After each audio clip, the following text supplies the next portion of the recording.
The other part of that is the risk within thinking about culture is that the cancer of culture is really hypocrisy. And it's where you have people saying one thing and then either doing or having people experience another thing.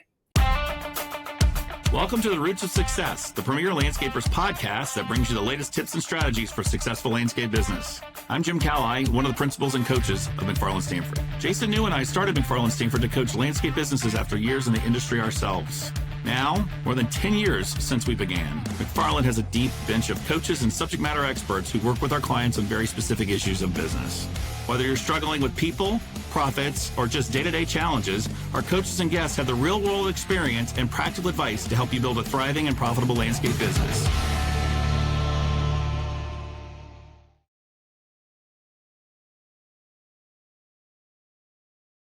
Welcome back to Roots of Success, the premier landscapers podcast that brings you the latest tips and strategies for building a thriving landscape business. I'm Barrett Chow, one of the coaches and the director of recruiting at McFarland Stanford. My whole career has been in the HR space, spanning multiple industries, but it was my time as a McFarland Stanford client and that ultimately inspired me to step into coaching. I found my greatest success in the green industry, and that hands-on experience with building teams, managing growth, and solving people challenges shapes the way I work and coach today. At McFarland Stanford, I serve as an executive coach, director of recruiting, and lead our HR practice. While recruiting remains a core focus of my work, I also collaborate with a deep bench of coaches to help our clients solve the most complex challenges within their business. One of the best parts of my role in facilitating ACE peer groups is getting to meet the amazing people who help these businesses succeed. Today, I'm joined by Tom Tessmer, founder of Clever, and we have a lot to talk about today. But before we dive in, Tom, tell us a little bit more about yourself and Clever.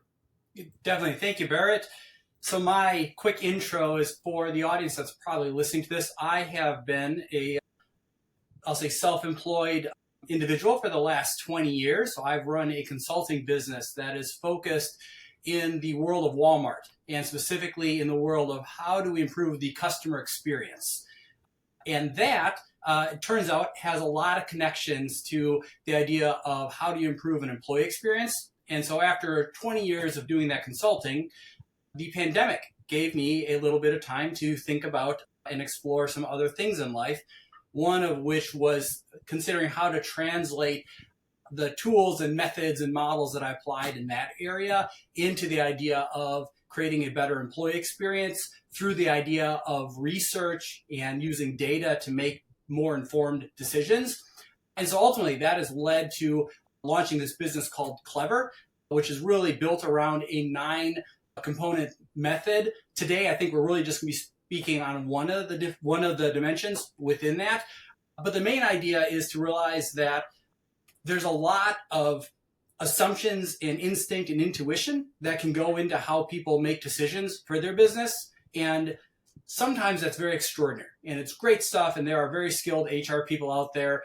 I'm not one of those people. And so I wanted to build a tool that removed the black box magic of that and instead produced more objective information that a team could all openly debate together or interpret together and decide how to act on that. And so that really is the essence of what Clever is that it's about how do we produce data that a team can use to figure out, well, based on this, what hypotheses can I develop that would imply if I went and do this thing, it will lead to a better outcome for my employees and a better outcome for my business. That's amazing. You know, my education is human resources and information systems management. So I geek out over this just as much as you do. And as one of those HR professionals, I thrive on that data to make sure I'm building the best culture, the best strategies for my companies. So I think the big question here is, you know, why should a company do an engagement survey, and what is an employee engagement survey?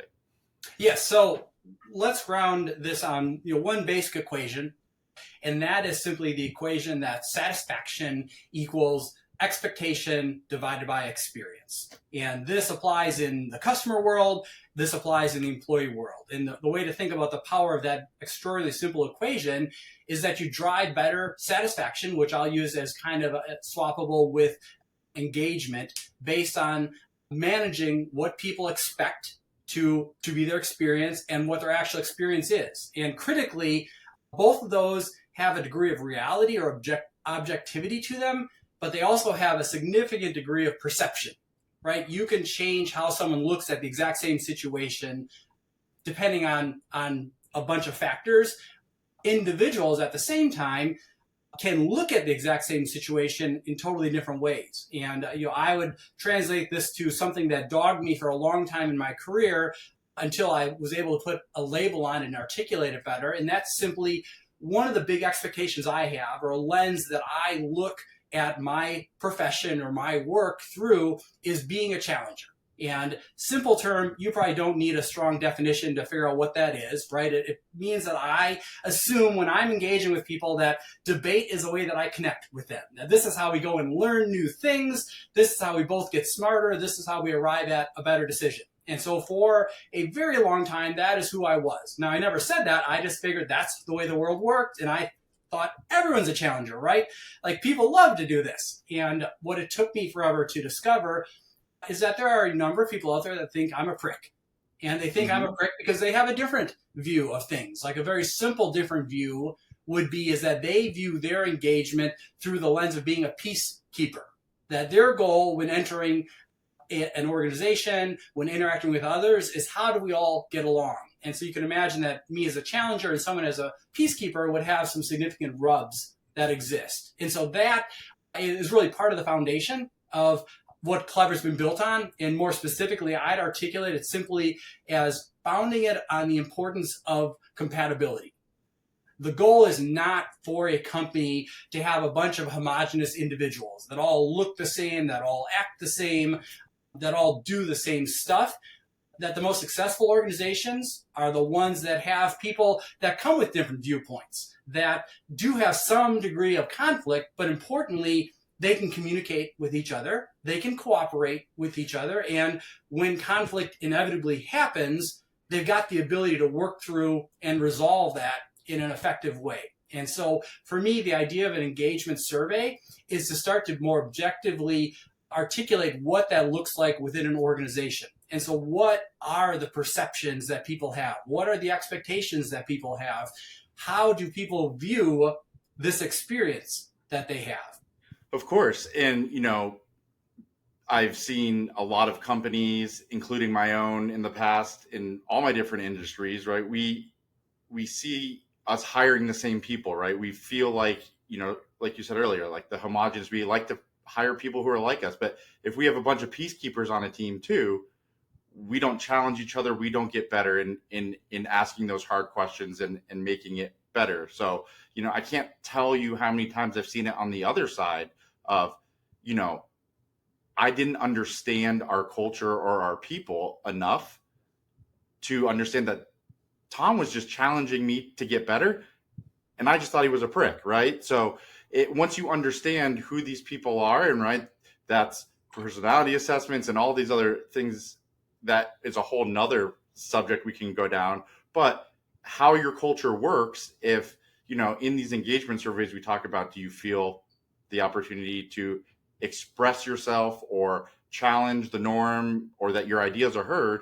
If your employees don't feel that, and you have a challenger, the challenger will really feel like he's always swimming upstream and isn't part of that culture, when really it can get, it's a deeper level of understanding of how do we make this a part of our culture, or how do we engage Tom in the right way to grow the business and have everybody be successful.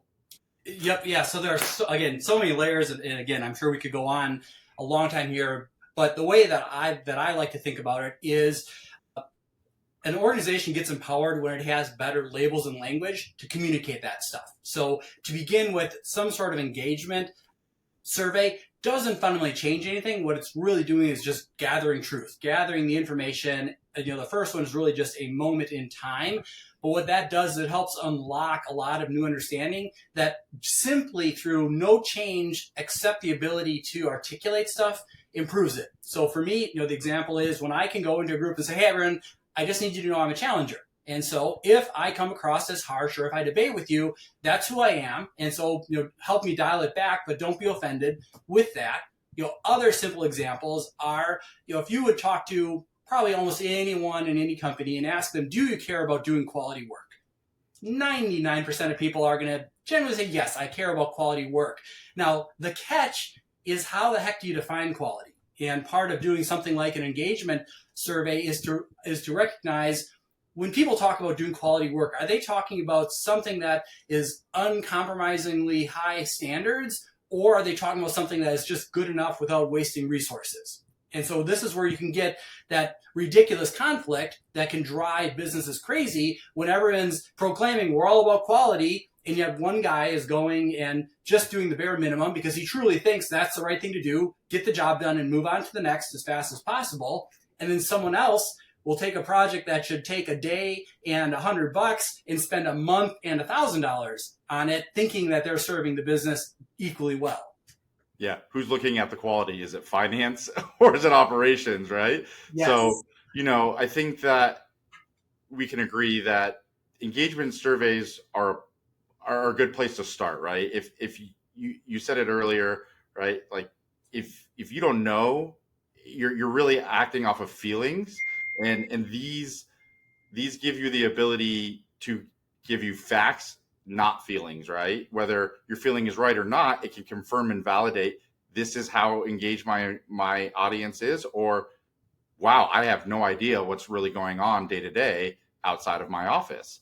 So, as we look at this starting point, I would really love to understand, like, from your point of view, why is taking that first step and just getting that baseline, that benchmark survey done so important? So from my standpoint, I think that comes back to the reality that instinct and intuition is a skill that not everybody has. So when I was doing the lens I see is how to do business. So I built Clever based on the idea of, well, let's go do disciplined, objective research. Let's do a bunch of customer discovery, right? Let's be analytical in our design to this. And so I actually did a large scale study of HR managers. And in that, one of the very interesting things that came back was that these individuals view their great superpower as being that instinct and intuition. But they also recognize the fact that that's not scalable, right? Like me or you as an individual could have that, but can I go and take a bunch of other people and suddenly empower them to do it? Not necessarily. The second big thing that it revealed was the fact that there tends to be a gap in those skills among an HR individual versus those skills among a small business owner. And there are a lot, and I would say the vast majority of small business owners don't necessarily have that same skill when it comes to instinct and intuition related to managing people, related to building a culture, related to improving engagement. So they probably have it related to their business expertise. That's probably why they started a business. But to translate that to people is actually a very difficult process. And so that is really where the main idea of Clever is to say, well, how can we do something that doesn't rely on that as a bottleneck? And the simplest way to do it is through saying, well, let's take that same objective research-based approach of what are some known questions that can provide quantifiable known answers that then we can objectively evaluate, we can debate, we can choose to interpret this to say, what does this mean? And then most importantly, like all this is academic if it doesn't lead to what do we do? So let's learn stuff about our organization and figure out what we think could improve it. And then let's go and try some things to see if we can actually improve it. I'm so glad you said that, because one of my previous one of my previous guests, Nubia Gutierrez, we shared our experiences in HR in the industry. And one of the things we talked about is really making sure you give your team members, your employees, that opportunity to voice their opinion, right? And what I hear you saying as well is, like, this gives you that objective data to act on, find out what matters most to the team, right? what are we going to prioritize? And also, what issues are actually going on that we can't see either, so that we can address them. And these surveys are meant to also give you a roadmap, or hopefully an action plan on how to make meaningful change for the team, not for the owner, right? The experience that the team has will ultimately have a better experience for the owner, but not everybody, just like you said, can execute it with an HR mindset, and not everybody can run a business like an owner. So combining those two experiences really sets a company up to have the best growth in not only culture, but in future successes as well. Yeah. And so I would add something I heard recently, and so I've been repeating this probably a lot, as I tend to do with things that I find to be clever stuff that I discover in life, is recently heard the definition of stress. And so, right, this is a common term that we all know the idea of stress, and we all probably can define it. But the definition that I have latched onto recently is that stress is when you have a bunch of acceptable options, but no clear way to prioritize which one is best. And I think this applies so much to business owners. And like for me as a business owner, I recognize that definition is absolutely perfect when it comes to when I start spinning my wheels and trying to figure out, well, what am I doing wrong when it comes to how do I improve my sales? How do I improve operations? How do I better deal with staff? And so an employee engagement survey, in a sense, is entirely designed to start to narrow down what truly are the options that matter for you to go and act on. So if I've got $1 to spend on making my business better, and I really don't have anything to tell me where it is, like I'm throwing darts, right? Do I go and take my crew out for an afternoon to go golfing and hope that we bond that way? Do we go and have a dinner somewhere? Do I simply give them each an extra $100 in their next paycheck? Like if I've got no clue what's going to matter, it's extraordinarily exhausting. Yeah. Fortune favors the informed, right? And you can have much bigger impacts if you know where you're throwing your darts and what you're aiming for. So, it's understanding what you're getting out of these surveys, right? But one of the things that has come across my desk a lot is engagement versus culture. What's the difference, and are they the same? And so I would love to hear from you, Tom, like what's the difference on your side between engagement and culture? Yep. Yeah. So great thing to get people grounded in as they talk about this. We live in a world of a lot of buzzwords or cliches that people throw around, and I mean that's just the nature of what our world is. But to be able to articulate stuff can make a big difference. And so the way I would think about it is engagement tends to be much more of an individual thing that relates to individual choices. And a cultural thing tends to be more of a communal or shared experience. And to use a sports analogy, like the reality is someone can be a superstar on a team and they can be very engaged in their position, but they can also become very self-serving potentially, or they can become more interested in their own stats. They can potentially, be very focused on either the team winning or focused on other things. But what they understand is that from their standpoint, engagement is what do they choose to do to contribute in some way that they view as advantageous to themselves, which ideally is also advantageous to the team. And the reality is that can lead to something that's very unhealthy from a cultural standpoint. And so culturally, it's much more the question of what truly are the team dynamics, what are the values, what are the principles, what are the guidelines that we all recognize exist. Now, whether that's a poster that's hanging up on a wall somewhere, in the break room, or whether it's unspoken in some other way, what are those expectations that are defining whether we feel any satisfaction or loyalty to committing to what the company wants to achieve? And the simple reality is one of the biggest faults that exists in culture is that it's often crammed down from leadership. That it is, I'll say, the boardroom decides we're going to make some proclamation of here's what we're going to stand for. Now, often what they stand for is just another list of cliches, right? Like we're all about integrity, or we're all about teamwork, or whatever you want to insert in there. A lot of that stuff are cliches or buzzwords, and I define that as a cultural value where the inverse value of that wouldn't be a legitimate thing to say. So when a company says we're all about integrity, I challenge them by saying, point out a company that says we're about being liars and being deceptive. And no one does that. And so for you to say we're about integrity is kind of irrelevant, right? Now, Agreed. The other part of that is the risk within thinking about culture is that the cancer of culture is really hypocrisy. And it's where you have people saying one thing and then either doing or having people experience another thing. And now most of the time, I don't believe this is intentional. I don't think there's anyone listening to this and that intentionally does hypocritic things.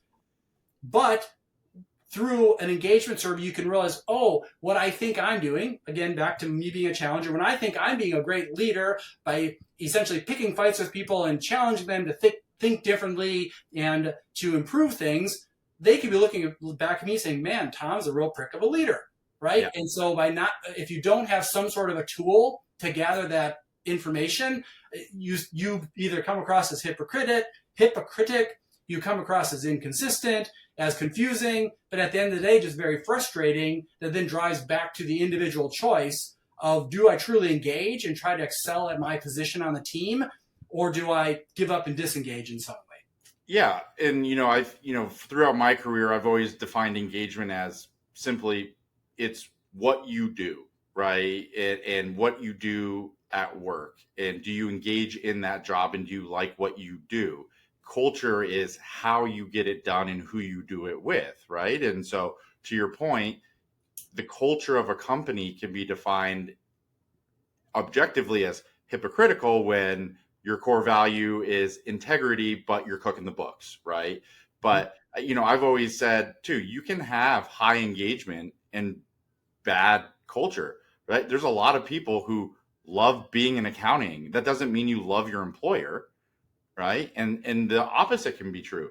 People don't always love the job they do, but the culture of the company is why they stay. They love the people they work with. They love that they have the resources to do their job.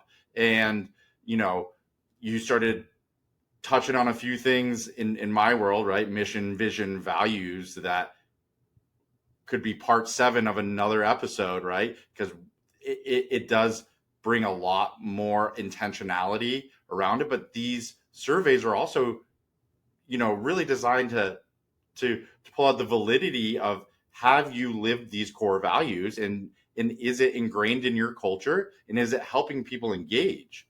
And if it's not, maybe these aren't the right core values, or maybe we're not defining them right, or maybe we're not living them consistently. Totally agree.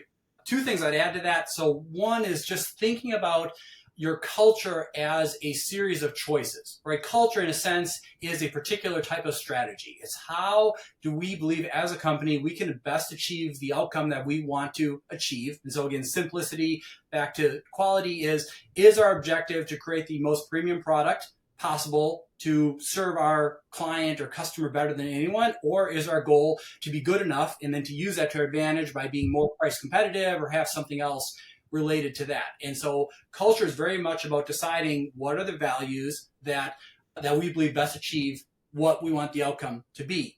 Second thing I'd say, and I'll give the credit back to Reid Hoffman, is the guy that at least I've heard the term from, is he talks about people called brilliant jerks. And probably me as a challenger, if I want to assume I'm brilliant, maybe I'm a brilliant jerk as a challenger when I've played that role in the past. But the real idea here is probably everyone listening to this within their organization has someone that's a brilliant jerk. A lot of times this might be a salesperson that hits their number every day, that maybe they are critical to the company hitting their annual number, but the way they do it is not that appealing, that they maybe isolate themselves from the rest of the team. They use tactics that don't necessarily align with the company values. And so the company or the leader has to be faced with this tension of, okay, how do I resolve the fact that I have someone playing their role and arguably doing it well if I'm solely measuring it based on them achieving their outcome, but that has a consequence on the shared experience or that culture of the entire organization, and that they are creating very mixed signals with what we accept or reward or embrace here. And I'm faced with a great dilemma of, do I also reward it by giving them their bonus or by holding them up as a example for everyone else to emulate. So all of that, if you don't have foundational understanding of what do people value, what do they experience, you're flying blind in a whole bunch of other ways. And other thing I'd just add to that would be the opposite of that brilliant that brilliant jerk in his terms. And that is a realization that I think the audience also knows, is the fact that a bunch of individuals that are of average ability but are extraordinary at cooperating with each other and getting along often will far outperform those individuals that may be brilliant.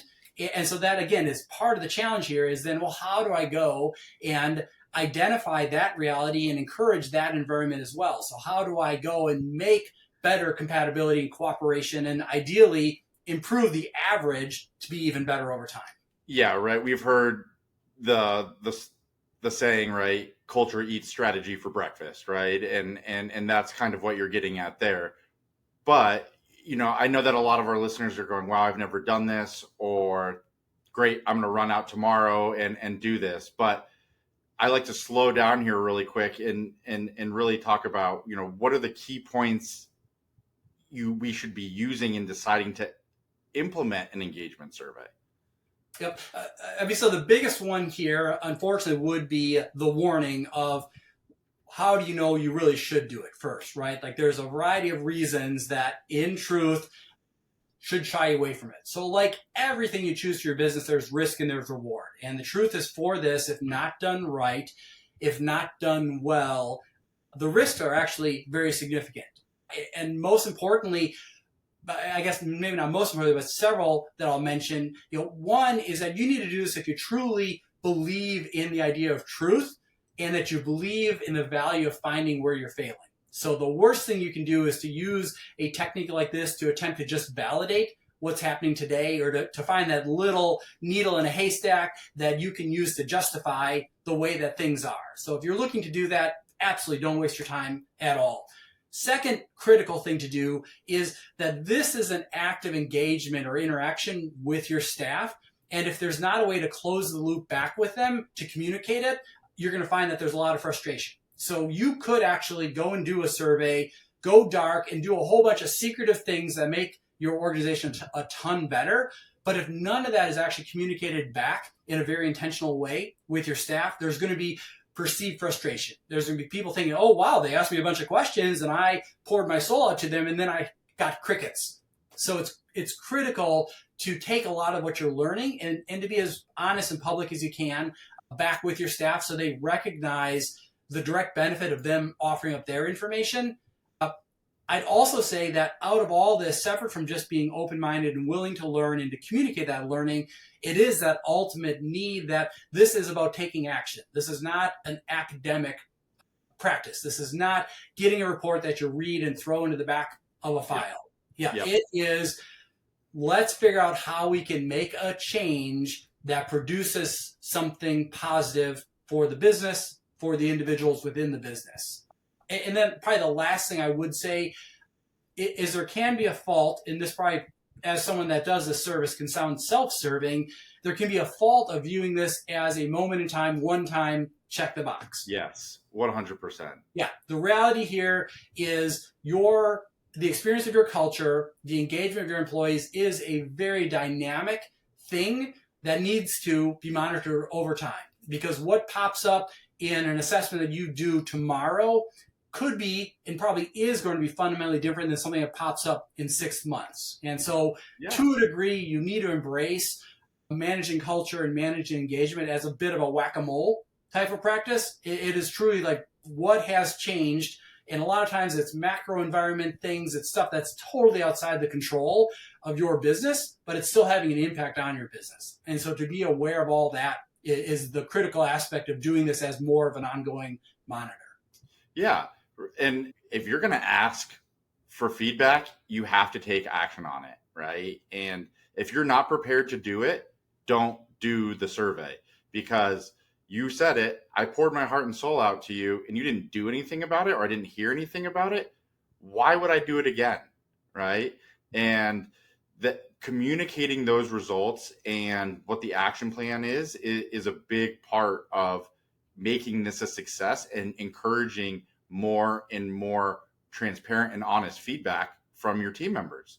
I think that the other side of this is you hit it on the head, is you can't just do it once. As you do it in iterations, you're learning more about where you're growing and what's working, but also the goal of this is to grow culture. And if you're growing culture and engagement and your business is growing, well, a $2 million company that you once had and a $10 million company will have very different engagement and culture issues, and you have to stay abreast of what those challenges are to continually to address them. And I think that that's one of the biggest things for me. Quick side note is I have had to coach a lot of HR or owners away from engagement surveys because of your first point, right? They wanted to validate that they have a good culture, but they didn't want to do anything else with the results. And this isn't a pat on your back exercise. This is truly, how do we get better and what do we need to do to help the team grow? And so as we kind of start to wind down here, one of the last questions I have for you is, okay, we've come to an agreement that we are ready to do this survey. We're ready to implement it. From your point of view, what are the best ways to carry out a survey now that we've made the decision to do it? Yep. So several principles here. And so the first thing I do is to separate out the idea of doing a organizational survey. And so the idea of this is really, we are going to pool together everyone's responses. So aggregate those in some way and do analysis on that to produce insights. That is separate from doing what would be more of an individualized assessment or audit. And so there is a parallel to this, which is really the idea of how do I help an individual track their engagement and their contributions. So let's just separate those two to have that be clear. Now, the idea of an employee engagement survey really begins with something around making sure that you have trust. And so I would argue that most organizations, if they have never done an employee engagement survey, there probably is a surprising degree of challenges with trust within the organization. And it's just kind of a circular argument, right? Like if I've never actually invested in this to the point of monitoring it the way an engagement survey would, odds are there's a few squirrely things going on. There's some stuff that people aren't happy with, right? There's probably some war stories. And so what you have to recognize is that's where you're starting. You're trying to figure out, how do we build trust? First thing to do is to ensure that it's anonymous for everyone. So the great fear, of course, is that I speak up and I share my input and then, oh my gosh, they figured out how to trace that back to me. And now I feel like I'm being, yep, exactly. So we want to make sure there's absolutely no risk of that. The value of doing this is proportionate to how honest individuals can be, because there absolutely is a risk, and I've seen it happen. And in truth, this happens in the broader world right now. If you're familiar with the Net Promoter Score as this common indicator of satisfaction, well, companies have all learned that what I need to do is go give some people a very contrived request of, hey, if I'm a 9 or a 10, please fill this out. If not, move along, type of a thing, right? Or like there's a lot of ways that a company can lead some of the answers without just saying, hey, we truly want to know where we're at. And the reality is we expect that to not necessarily all be perfect. So let's allow people to answer anonymously so it's not being tracked back to them. Secondly, the reality is, again, our audience for this podcast probably have very bilingual organizations. And so let's ensure that this addresses whatever languages, English and Spanish, probably the most two common ones, but make sure that it is adapted to be effective for that. I've also very much learned that there's execution elements of knowing, do we deliver the invite or the request via email or do we do it via text? And so there are certainly more individuals that may be more comfortable doing this over their smartphone. And so let's make sure that we're reaching them in that appropriate way. It's not going to do a lot of good potentially if you've got a field staff that don't get on a computer once a month type of a thing, probably don't use email very often. So let's make it easy for them to gather it. Other thing I really emphasize is raw data is a great, fabulous, fun thing. but the magic happens in the analysis. So one of the other things we do that, of course, anyone can choose to do this, however they execute it, is to also profile and anonymously profile your respondents. And so when we do, we help to at least identify, well, who is coming from different areas of the organization. We like to look at tenure. Can we go and attribute tenure to people? So in the background, we're not tracking who individuals are, but we have an ID that we know this respondent ID has worked for the company for 10 years, they're in this part of the business or something else, that then gives us the ability to do more analysis on the back end to further understand where truly do issues exist. So is this something that exists within the office more than in the field? Depending on the degree that you want to get into it, you could go and figure out, does this exist under a certain vertical of management within the company? Does this exist more with our new employees versus our tenured employees? Things like that. Yeah, it allows you to actually pinpoint where the pain points are and address them, not with a blanket solution, but with actually targeted solutions that will actually have the greatest impact, right? So What I hear you saying, Tom, is when you're ready to carry it out, one, you have, if it's your first time, definitely find a way to make it anonymous, right? Third parties, those are a great way to do it because we are not in control of the data, somebody else is. You got to make it available and easy to all employees, and it has to go to all employees, right? That includes your leadership team all the way down. And then lastly, I think it is, right, taking the time to analyze the data and, like you said, present it and take action on it, right? That's the best practices around a survey when you've made the decision to do it. Well, Tom, once again, thank you for your time. Before we break today, I want to give you a chance to, let our listeners know where they can find Clever, and if they have interest in any of your surveys, how can they get a hold of you? Yes. So for anyone that is interested in the services that I provide, what you'll be shocked to discover is that Clever is actually spelled QLVR. So a modern little spin on that. I hope the name itself is clever in its own right. But my website is clever.co, so clever.co. And out there, it walks through more of the principles around how I help companies improve their employee engagement. It provides more details around the full model that can be utilized. Again, we really focus today on just one of 9 different dimensions that I believe exists in improving your overall employee experience. And obviously, if anything out there looks appealing to you, there is email. The general inbox would be B, so the letter B at clever.co. So B at QLVR.co. And obviously welcome anyone that would love to engage or even just have conversations like this. Awesome. Well, Tom, thanks again for your time. Have a great rest of your day. Look forward to talking to you soon and catching up on some more data-filled analytics that we can help companies grow. Absolutely. I really enjoyed it. Thanks again. Great. Thank you for listening to this episode of Roots of Success, brought to you by the subject matter experts at McFarland Stanford. Have a question you want our coaches to tackle in a future episode? You could submit that at mcfarlandstanford.com/podcast. And to find more helpful content from McFarland Stanford, follow us on X, LinkedIn, Instagram, and Facebook. If this or any of our episodes have piqued your interest in ACE peer groups, we encourage you to join us at ACE Discovery. Just check out the events tab at mcfarlandstanford.com. This is Jason New, co-founder and principal at McFarland Stanford. We'll see you next time.